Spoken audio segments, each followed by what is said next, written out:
It's Sandra in her happy place, and I'm back. I've been away to England and then I went on to Italy and only came back just a few days ago. So it's lovely to be back in front of my easel here. Anyway, I've been working on this painting since I got back the last couple of days. It's a very highly textured piece of art, as you'll see, and it's not finished yet, but it's getting better and better all the time. And I was going to just explain to you how I've done this. If you look very closely, you can actually see lots of texture within this, and that's created through using paste and gel medium and other things that you use to put marks into your work. I just wanted to have a real play with texture because I feel that some of the paintings are a little bit dead and flat when you look at them, but if you put this in, it makes it more interesting. Now this is not finished yet, but I'm liking the design. I'm liking the colours. I think it needs more white into it and toning down up here. And we're going to do this while I'm here. The other thing is I'm just going to show you how to apply this and just a little bit across there and tone it down here because I feel the sky's a bit too bright and it's overpowering the whole thing. Now you're going to ask, what colours did I use? Well, for all my paintings I tend to do up one of these and then I start using, so I've got quin magenta, cobalt blue, cobalt turquoise, Prussian blue, burnt sienna, gold in it, white, I can't see much gold, the gold seems to have disappeared, white and a light yellow to create that nice greeny tonings here. That's the yellow, and which colour did I use? Light yellow with cobalt turquoise gives this lovely toning here. So, and the yellow, I've rubbed yellow across. I use a lot of my hands in my work. I also use a lot of instruments, which I'll show you today, a couple that I'm going to use. So I first of all do something like this, like a bit of a palette. I try not to have too many colours because it gets too confusing. I mix the colours a lot. You can see this pink coming through here, which is a combination of quin magenta, and that was mixed with cobalt blue, and then it with white, and it becomes this sort of lilac-y toning, soft pinky colour. So the idea is mix your colours in, and that way the whole painting will start to work and look as though it's uniform. If you put a colour in that doesn't relate, it really shows up. It does not look like it belongs, and that's very important. Now, how to fix this painting? Well, let's see. First of all, I think it needs more white. I said that to you. And I've got two instruments here. I really love this. This is a pastry brush, which is, instead of making cakes and that can make me fat, I use this for here. And you can just dash it around. It makes lots of interesting marks across the canvas and puts white in where you want it, just to lighten things up a bit. Maybe a bit of white up here. Don't overdo it because otherwise it gets too much. You see already, just you can hold it out here like this. Already we've just got so much on there. Need to get some more.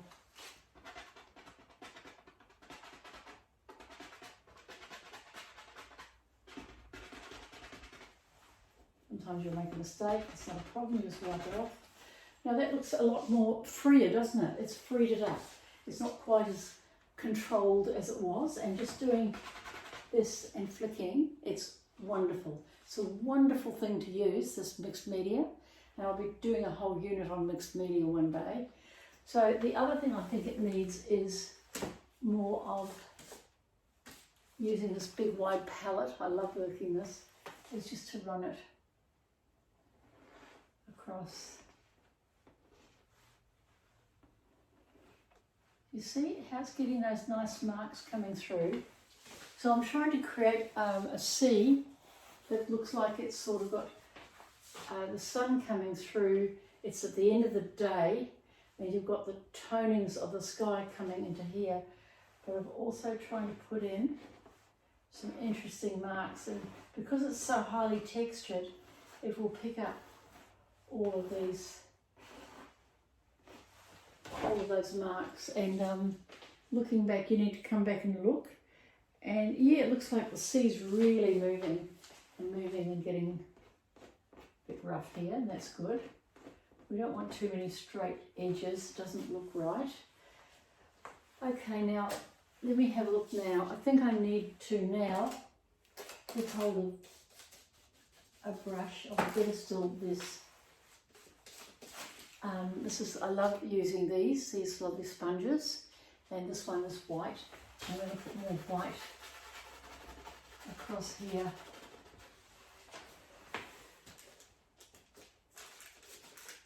Just to tone it down because it's just far too, oh gee, it's got some pink on it, doesn't matter. We can rub it out. I'll get another area of white. Use a lot of white in my painting, always using white. I go through lots and lots of containers of white. So here we go again.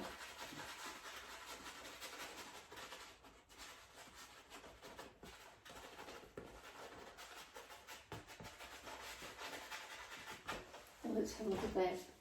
I've got to stand back and look at it. I think that's better. There seems to be a bit of a gap here. Not happy with that. It doesn't look right. Looks like it's, I think that dark there, that's Prussian blue. I think I should bring Prussian blue down into that. This Prussian blue here, Matisse. I use it straight out of the tube because I want it dark. I could also put some of the magenta with it, which might be a nice touch to link the whole thing up. So let's do a bit of that. And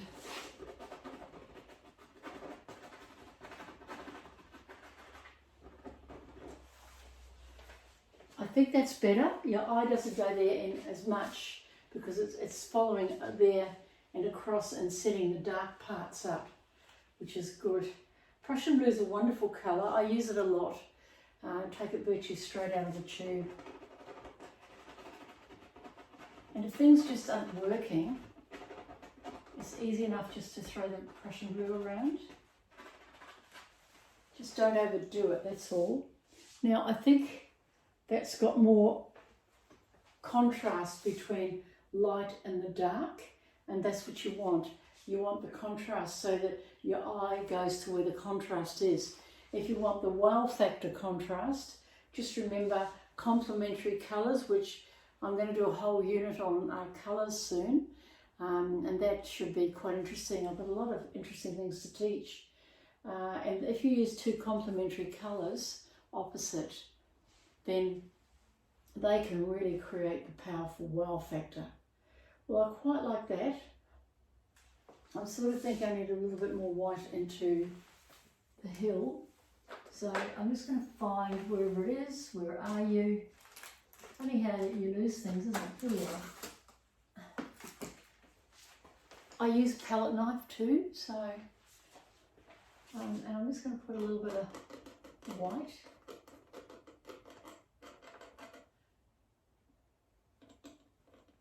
Not too much.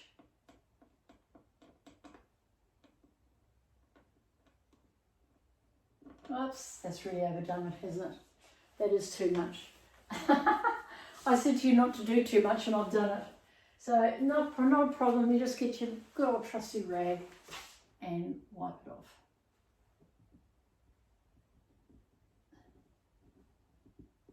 And see, that's not too bad. It's come out with a little bit of that soft white purpley colour coming through, which actually I quite like.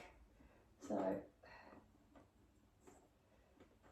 and when you're holding your palette knife, don't be afraid to just hold it gently, you know, because you don't want to be pushing hard at it. That's not what this is. It's all about gentle, soft touches. That's very important when you're doing this up.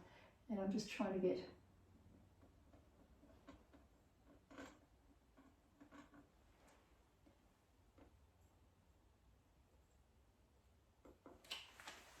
Now the idea was to get a little bit of white so your eye, almost like the light is coming onto the rocks and that here. It's like a seascape. It's got its rocks, and I'm trying to create a really a moving scene, memory of perhaps a nice place you've been to, but something that looks good. Now, not really quite happy with this.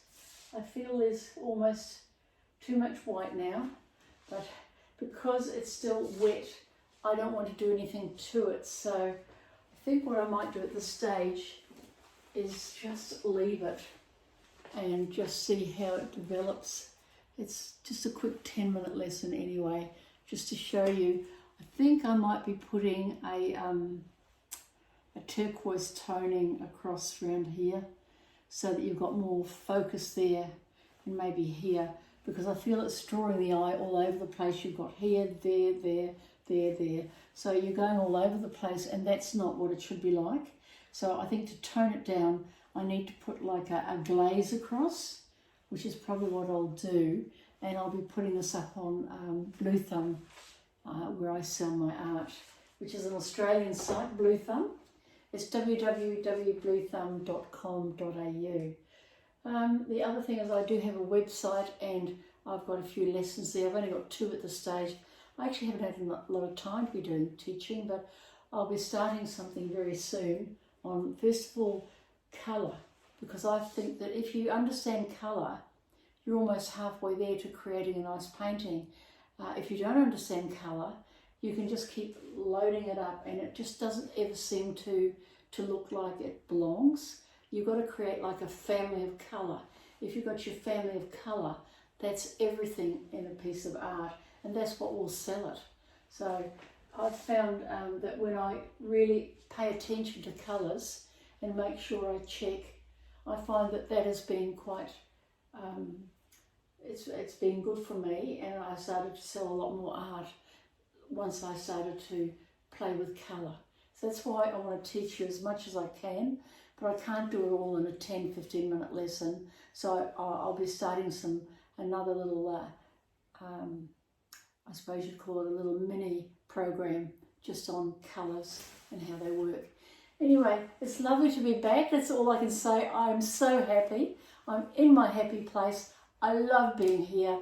It makes me happy. I love to paint. I love to just get all my emotions out. That's why I paint. I paint because it helps me relax.